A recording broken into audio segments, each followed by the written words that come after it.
नमस्कार। आज एकादशी है और इस वक्त पुष्य नक्षत्र चल रहा है। आप सभी को आज के नक्षत्र की, पुष्य नक्षत्र की और एकादशी की हार्दिक शुभकामनाएं।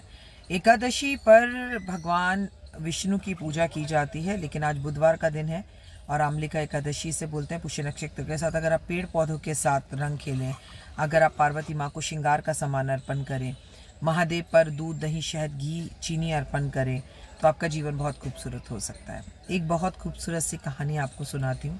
हालांकि कहानी पहले भी सुना चुकी हूँ, लेकिन नए सब्सक्राइबर के लिए सुनाती हूँ कि इंसान को अपने मुकद्दर के सिवा अपने कर्मों पर भी विश्वास होना चाहिए।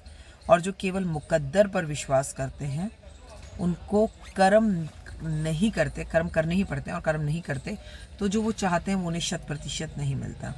एक व्यक्ति, उसको ये भ्रम था कि भगवान के मंदिर में जाकर मुझे सब कुछ मिल जाएगा, मुझे कोई पूजा पाठ करने की ज़रूरत नहीं है, मैं क्यों काम करूं, मैं क्यों पूजा पाठ करूं, मैं क्यों जो है और कुछ कहूं भगवान से। बस मैं वहाँ जाके बैठूंगा और भगवान ने मुझे जो देना है वो मुझे दे देंगे और मुझे कोई कमाने की ज़रूरत नहीं है।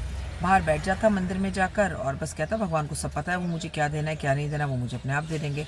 लोग आते, कोई उसे फल दे जाता, कोई उसे पैसे दे जाता, वो कहता ये मेरा मुकद्दर है, मेरे मुकद्दर से पैसा है। उसकी पत्नी उसे रोज़ कहती कि 3 महीने से बच्चों के स्कूल की फ़ीस नहीं गई है, या तो तुम काम पर जाओ या मुझे काम पर जाने दो, बैठे बैठे कुछ नहीं मिलेगा। बोला नहीं, मंदिर जाने से ही सब कुछ मिलता है, कोई काम करने की ज़रूरत नहीं होती। मेरे मुकद्दर में जो है वो चलकर भगवान को मुझे देना ही पड़ेगा। मैं उनके मंदिर में जाकर रोज़ बैठूंगा तो कभी तो भगवान को शर्म आएगी।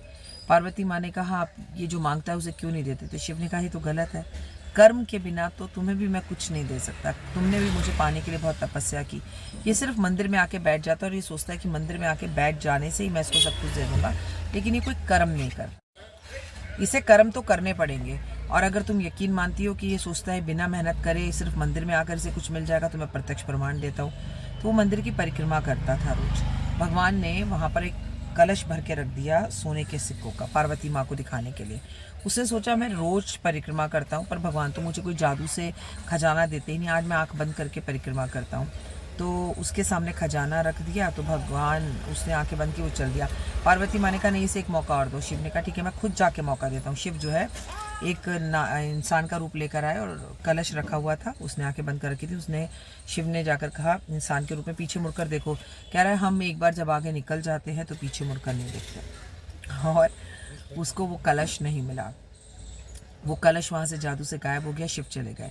तब पार्वती माँ को शिव ने कहा कि कर्म करने ज़रूरी हैं, मेरी पूजा पाठ करनी ज़रूरी है, लेकिन मेहनत किए बिना तुम सोचो रोज़ जाऊँ और महादेव के ऊपर जल चढ़ा दूँ और मेरा भाग्य बदल जाएगा, तो दोस्त ऐसा कभी नहीं होता। कहानी कैसी लगी कमेंट करके ज़रूर बताइएगा। अपना और अपनों का बहुत ध्यान रखिएगा। कमेंट्स में जय माता दी।